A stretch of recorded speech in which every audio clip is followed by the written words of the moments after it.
Ito ang story namin. Nagkakilala kami sa TikTok. Nagkita kami ng personal at nagkagustuhan.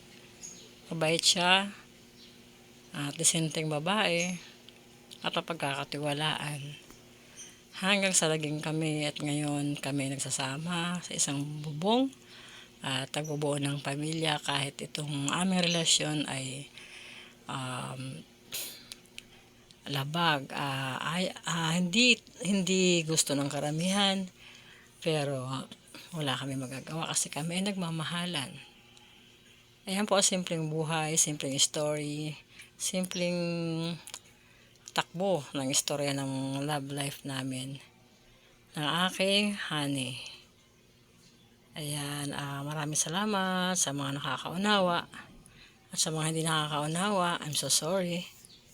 Pero sabi nga, walang mali kung ang pag-ibig ay totoo.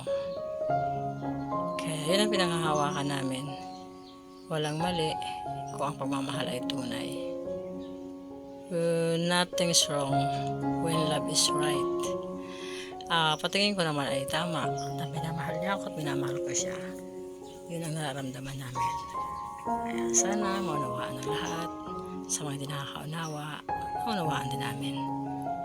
At kami lamang ay nagbibigay kaunting inspirasyon sa mga tulad naming LGBT na kahit tayo ganito ay may karapatan tayo magmahal ng totoo at tapat sa mga katulad namin sa mundo ng LGBTQ.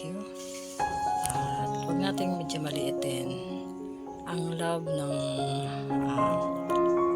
same sex gender kasi po ay may true love po kahit ganito, may true love po sa ganitong relationship. Thank you for watching guys. God bless you all.